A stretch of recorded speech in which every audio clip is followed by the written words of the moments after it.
Akhwani azzakumullah, yang berkaitan dengan keutamaan Ramadan juga Rasulullah SAW sebutkan di dalam beberapa hadis, di antaranya bahwasanya puasa itu adalah perisai yang menjadi tameng yang menghalangi kita dari neraka Allah Subhanahu wa taala.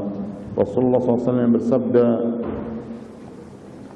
di dalam hadis, ya ma'syar asy-syabab man istata'a minkum al-ba'ata falyatazawwaj fa innahu aghaddu lil-basar wa ahsanu lil-farj wa man lam yastati' fa 'alayhi bis-shawm fa innahu lahu wija'. Wahai para pemuda, siapa yang dari kalian memiliki kemampuan maka segera dia menikah, karena itu bisa menahan pandangan, bisa menjaga kehormatan, kemaluan. Dan kalau dia tidak mampu, maka hendaklah dia berpuasa, karena puasa itu bisa mengendalikan syahwatnya atau melemahkan atau mengendalikan syahwatnya. Kemudian juga Rasulullah SAW bersabda di dalam hadis yang diriwayatkan oleh Imam Ahmad, hadis Jabir bin Abdullah, beliau Rasulullah SAW bersabda, as-siyamu junnatun yastajinnu bihi al-'abdu aw yastajinnu biha al-'abdu minan nar. Sungguhnya puasa itu adalah tameng, perisai yang berlindung dengannya seorang hamba dari api neraka.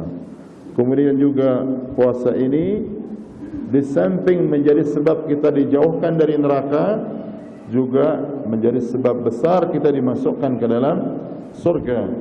Di dalam sebuah hadis, sahabat Abu Umamah Al-Bahili radhiyallahu taala anhu, beliau pernah bertanya kepada Nabi Muhammad SAW, ya Rasulullah, dullani ala amalin adkhulu bihi al-jannah. Ya Rasulullah, tunjukkan kepadaku suatu amalan yang aku bisa masuk surga dengan sebabnya.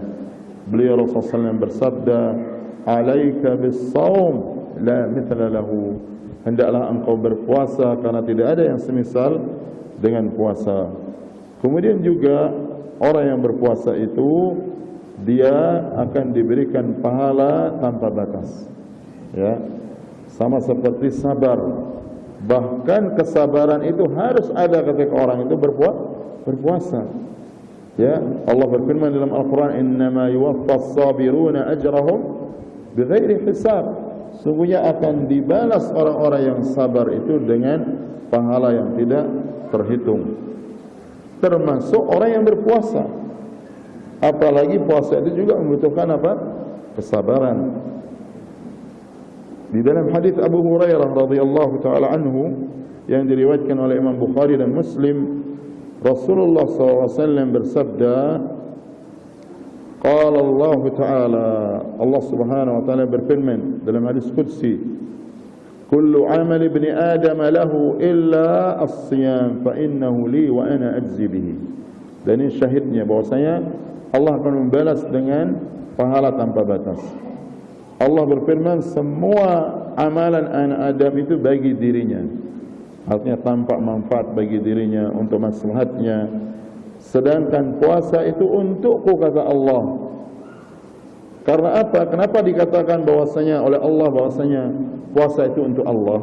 Kata para ulama menjelaskan di antaranya adalah karena ibadah puasa itu betul-betul rahasia Allah dengan hambanya.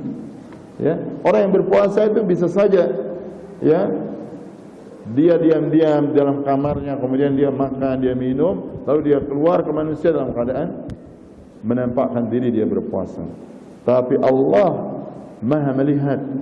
Oleh karena ketika dia tetap berpuasa, tidak makan dan minum, padahal dia seorang diri di kamar, dia hanya tahu bahwasanya Allah melihat dia, mengetahui apa yang dia lakukan. Maka di sini kata Allah, fa innahu li wa ana ajzi bihi. Maka sesungguhnya dia itu adalah milikku. Ibadah puasa itu adalah milikku dan aku yang akan membalas.